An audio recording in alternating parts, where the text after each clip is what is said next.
A magical vision is hidden in the Irish language. We need to rediscover it. A single word can unlock the richness in our lives, landscapes, and ways of seeing.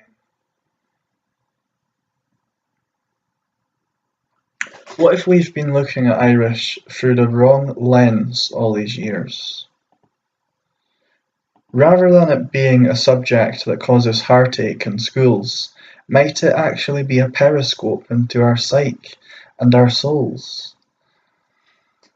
A path towards an entirely fresh way of seeing reality, transforming existence from a predictable and quantifiable 3D dimension into a vacillating and multidimensional realm with a potential of bleed-throughs from other parallel worlds. First, there are some truths about the language that need to be acknowledged, though the grammarians and language academics might not agree. 1. Irish derives from a world in which the unseen is as real as the seen. 2. It acknowledges the existence of other dimensions. 3.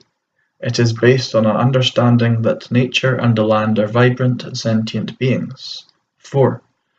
At its most potent can be a language of incantation, meaning that it has, or might have, the potential to summon up wishes, behaviours, people and things.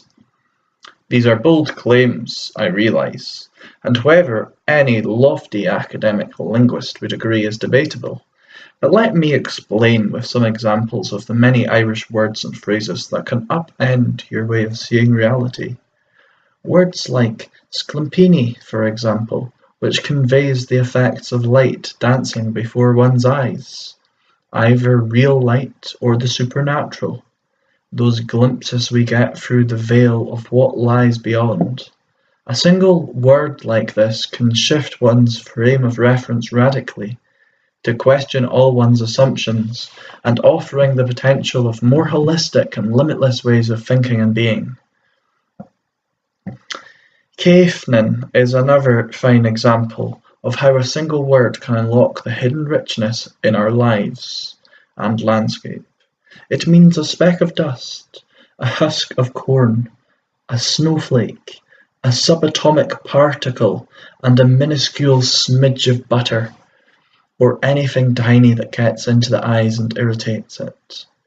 But most evocatively of all, it also means the goosebumps you feel in moments when you contemplate how everything is interrelated and how tiny we are in relation to the whole.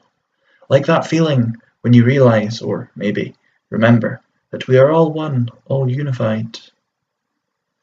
In this way, Caithnin becomes like a koan or mantra, a single word that brings you right around the universe, from the infinitesimal to the infinite. It becomes a reminder from our past about how we once related to our environment and community, and how we might do so again. Another example is skin, which means a thin coating of tiny particles, like lime wash on a house or dust on a mantelpiece. These are good practical, pragmatic meanings that any lexicographer would be comfortable with, but there are other more nebulous ones which might prove more challenging for the limited claustrophobic way of thinking that we now ascribe to in this age of empirical reasoning and narrow-mindedness. For example, skim can mean a fairy film that covers the land, or a magical vision, or, best and most alluring of all, succumbing to the supernatural world through sleep. Just consider the notion for a while, and you get a sense of the gateways, wormholes, and rabbit warrens that the Irish language allows us access to. Should we dare open ourselves to it? Might our world in its current state benefit from a language that allows for fairy films that cover the land, a language that offers the potential of being whisked away to the supernatural world through sleep? Alternate dimensions. Surely children would be more intrigued if, as well as teaching them that Seantar means region or locality, we also teach them its equal and opposite altar, which means the other realm, the never-world. After all, this way of seeing the world is instinctive to the young, who have no problem accepting the potential of alternate dimensions of Narnia beyond the wardrobe, or Hogwarts beyond platform 9 3/4 of King's Cross Station. Consider the word "crifier". Its basic meaning is a particle, or a spark of flame or light, or the tiniest portion of something, but it has other meanings that can act as a wedge to prise open perspectives that would otherwise remain hidden. For example, it can refer to the vulnerability and insubstantiality of solid objects, such as a swamp, or the trembling of the land in an earthquake, or the crumbling surface of ploughed land when dry after rain. Creepier means all these things. This notion that our world is not as rigid or dense as we like to believe has become more relevant with our growing awareness of quantum physics and how electrons are forever materializing, then dematerializing and reappearing somewhere else. All we really know is that our bodies, fields, mountains, and stars are elementary particles, vibrating and fluctuating constantly between existence and non-existence, swarming in space, even when it seems that nothing is there. The fact that any solid, dependable mass that starts to quiver or falter can be referred to as creepier makes it an ideal term for the unpredictable and infinitesimal particles that we have delineated as the building blocks of life.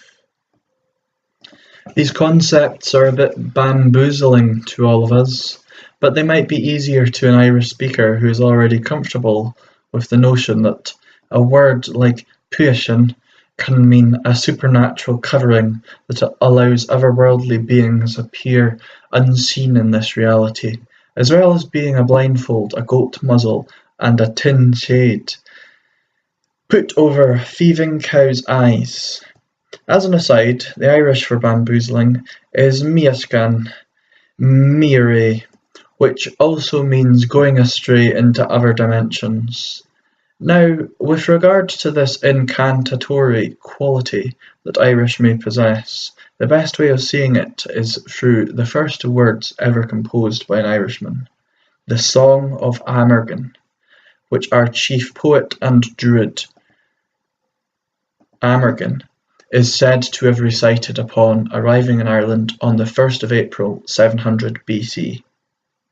He immediately began uttering an incantation, summoning up the world that we intended to create here through his words.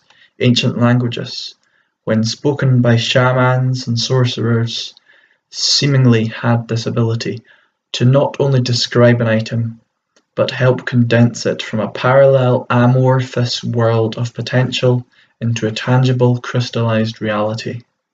Language of unity. Amergan's first stanza. Am geef I muur, am tond treffen, am fue mara, I am wind on sea, I am ocean wave, I am roar of sea, clarified the interrelation between this world and all other planes of existence, physical and spiritual. It was a declaration of the unity of all things, and it's what, more or less, everything in our lives has been based upon ever since. We're all here because of Amergin. His incantation summoned us into existence, or at least propelled us forward. And ever since we've been here farming, fighting, mating, and baking. Yes, baking. As a way of delving deeper into these issues, I've created a show called Aaron Agus Im, in which I summon the powers of wild yeasts and invisible bacteria to perform alchemy on milled grain and water, transforming them into bubbly universes of sourdough bread. In the show, which the Abbey Theatre is touring into Limerick, Cork, Galway and Dublin this summer, I'll be baking bread and delving deep into language issues, where the audience get to perform their own alchemy, creating butter from cream to spread on my fresh bread made of grains grown in Ireland. The Abbey will also be touring my show Gaeilge Tamagotchi in which I bestow rare and endangered words upon members of the public who agree to nurture and nourish them. Words like loipin, the cloth fixed on a hen's claws to stop it scratching the earth, or the pieces of jute put on a donkey's hooves to keep them from slipping on frost, or siefrich, the wistful voice of a mare calling for her foal, or the sound horses make when they meet after an absence. The truth is that Irish is an ideal tool to help reorientate us back to what we have forgotten about our connection with the world around us. Its arcane structures and lack of clear rules can make it feel chaotic and uncontrollable, but therein lies its power. If we dare to dive in and escape the grips of its more pedantic gatekeepers and spirit-crushed naysayers, there are worlds of new perspectives and experiences awaiting.